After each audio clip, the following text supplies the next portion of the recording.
మీ పితరులు ఇలాంటి సంగతులు ఈ దినాలలో కానీ మీ పితరుల దినాల్లో కానీ జరిగినదా?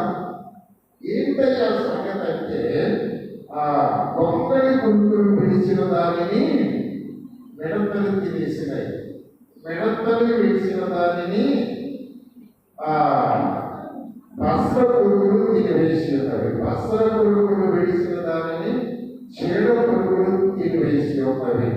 మొత్తులారా మీరు తినివేస్తా ఉన్నది, తినివేస్తా ఉన్నది, తినివేస్తా ఉన్నది. కుటుంబము బిడ్డల బిడ్డ బిడ్డ బిడ్డల బిడ్డ బిడ్డ ఎక్కువగానండి.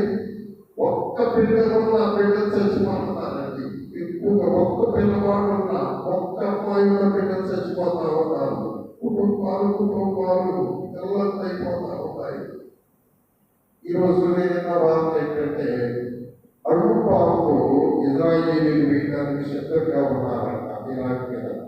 ఆ రోజులు వచ్చేస్తున్నాయి వరుసగా ఒక పక్క కరోనా తరుగుతా ఉన్నదండి, ఒక పక్క యుద్ధం తరుగుతా ఉన్నదండి, ఒక పక్క ప్రమాదాలు, ఒక పక్క గంటలు విడిచినాయి, పసపురుగు విడిచినాయి, తిరుగుకుంటా వచ్చేస్తా ఉన్నాయి. నిజంగా చూడండి, ఇది రకాలు ఉక్రెయిన్కి రష్యాకి దాదాపు 2 సంవత్సరాల చదువు జరుగుతుంది. రష్యా కూడా అసలు ఉక్రెయిన్ లేకుండా అనుభవం వేస్తాడు. ఏమంటే ఇజ్రాయేలీకి హమాస్ మరి ఇరాక్ వాళ్ళకి యుద్ధం జరుగుతూ ఉంటుంది. వీళ్ళు అనుభవం వేస్తూ ఉంటారు. ఇంకా మన దేశంలో మన పాకిస్తాన్ మనకి వాళ్ళు అనుభవం వేస్తూ ఉంటారు. ఇలాంటి పరిస్థితి ఎప్పుడు లేదు అసలు భయంకరమైనటువంటి కాదు. నేను పుట్టిన తర్వాత మన దేశంలో క్రైస్తవులకు భయంకరంగా జరుగుతున్నాయి. ఎంత భయంకరంగా అంటే అసలు మామూలుగా కదండి. ఎంత పచ్చి కూతురు మాట్లాడేవాడు.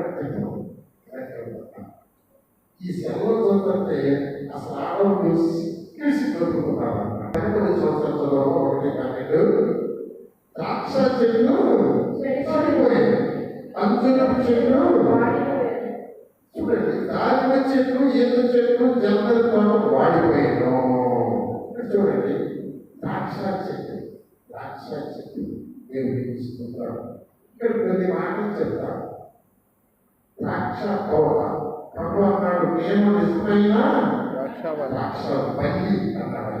నేను బల్లి అంటే ఒకటే, నేను నిజమైన ద్రాక్ష.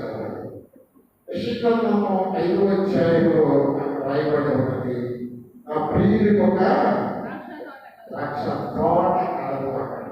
ద్రాక్ష తోట కలదు, కానీ ఆ ద్రాక్ష తోటను ఇజ్రాయేలీలు అని రాయబడి ఉన్నది. దానికి వాడు ఎవరంటే ఆ ద్రాక్ష తోట ఇజ్రాయేలీలు. వాడు కారు ద్రాక్ష కాశారు. ఏమిటి ఇప్పుడు ఇజ్రాయేలీ దేశంలో యేసుక్రీస్తు గారిని గురించి చెప్తే ఆ ఇజ్రాయేల్ దేశంలో యేసును ప్రకటించకూడదు. యేసుక్రీస్తు రక్షకుడు తీయబడాలి.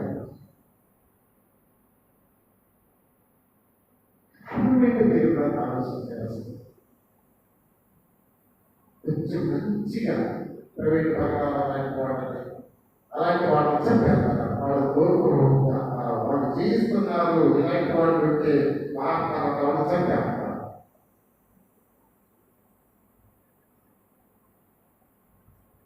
కనుక విశ్వాసానికి ప్రార్థన చేయలేక వాళ్ళ పని అయిపోయింది. వాళ్ళకి మింగేసేది సైతం అగ్ని కలిగి అసలు కొంచెం కూడా లేదు. విశ్వాసంలో సంఘాన్ని ఎలా ఉన్నాయంటే నిద్రపోతారు.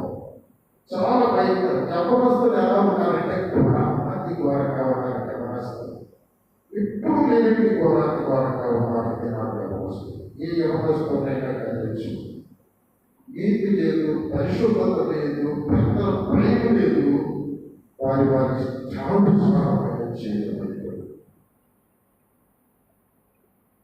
అనే అర్థమైంది. కనుక ఇంకేదన్నా కొంచెము దేవుడికి ఆశేటువంటి యాజ్యం బలిపీఠం అంతా పరిచయం చేసేటువంటి సేవకుల మీద కొంచెం ఆశ ఉన్నది.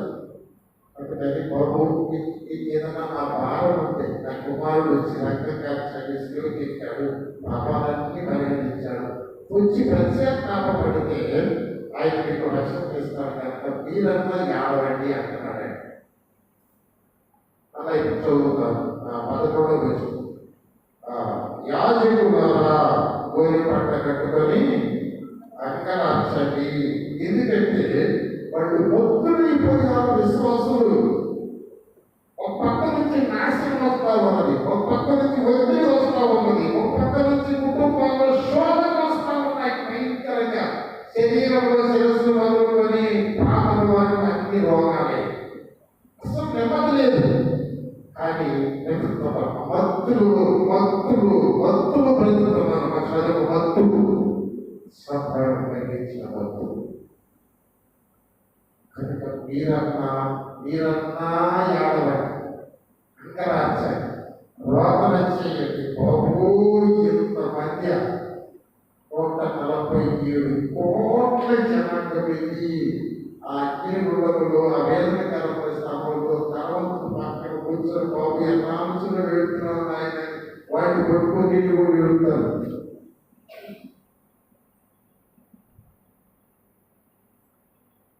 రోజులు ఎంతో దూరంలో లేవు, ఎంతో దూరం అండి.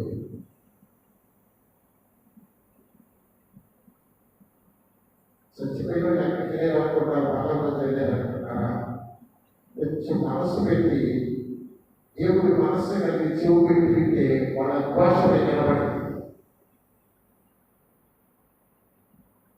మీ కుటుంబంలో, నా కుటుంబంలో,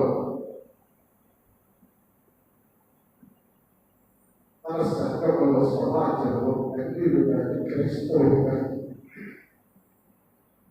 చచ్చిపోయిన వాళ్ళు ఎక్కడికి వెళ్ళారు అని అది మనస్సు పెట్టి ప్రార్థన చేసి వినగలిగితే వాళ్ళ రోదన నిలబడింది చెవుడికి.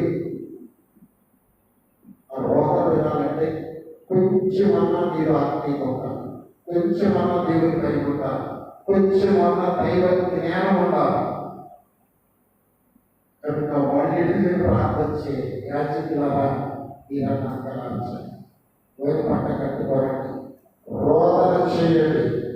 ఎందుకంటే నా మందిరానికి నైవేద్యం రావాల. ఏమిటి నైవేద్యం? దేవుడు ఆకలిపోయి ఉన్నాడు. ఆయన అర్జునుడు చెట్టు వెళ్ళాడు, ఒక ఆయన ఉన్నది అబద్ధం చేశాడు. కనీసం నాకు ఒక కాయ లేదని బతికెదిగా కలిగిపోయింది. మనుషుల దగ్గరికి వస్తున్నాడు, అమ్మా ఈ ఆత్మ నాకు ఇస్తావా? దేవుడికి ఆత్మ కనుక ఆయనకి ఆత్మల ఆకలి, ఆత్మల దాహం ఎక్కువ. ఒక ఆత్మ రక్షించబడితే ఆయన ఆత్మ నిండుగా తృప్తిగా ఉంటుంది. పర్వాలు పండగ చేసుకుంటాం. మీకోసం నేను పండగ చేస్తాను. ఏది ఇచ్చాడు? బొప్పట్లు ఇచ్చాడు అబ్బాయి. నాకు ఈరోజు సంతోషం అన్నమాట. ఎందుకు చెప్పమంటారా? చెప్పేదా? మా మానవుడు వాడి ఇంటి వాడి అయిపోయాడు, ఆహారం అయిపోయాడు. వాడిని చూసి మాకు వస్తే వాడిని చూసి నేను ఏడ్చి ఏంటి అయిపోయేవాడిని. అట్లా అయిపోయాడు. ఈరోజు ఇలా మాట్లాడితే 450 సీట్ వచ్చింది.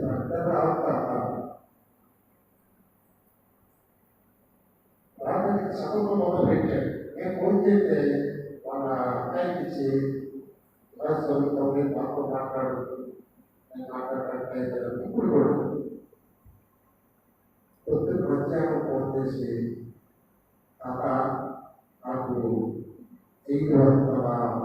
5 నుంచి కాకుండా సీట్ వచ్చింది అంట, 10 సీట్ వచ్చింది కాకుండా 45,000 బ్యాంక్ వచ్చిందంట వాడికి. ఈసీకే కానీ ఏమో ఇస్తుందాకా చెప్పాడు. మాట్లాడతాడు అనుకున్నాకంటే నాకు మాట్లాడలేదు, కానీ ఉదయం మాట్లాడుతూ మోకపోయి ఎప్పుడు ఇస్తాను ఏదో ఒక రకమైన దుఃఖం, అది సంతోషమో దుఃఖమో అర్థం కాదు. గొప్పవాడిగా తయారవుతుంది. ఆ కుటుంబంలో ఆ పిల్లలు కాకుండా 1000 రూపాయలు 50 ఫీజు కట్టలేక తీసేసారు.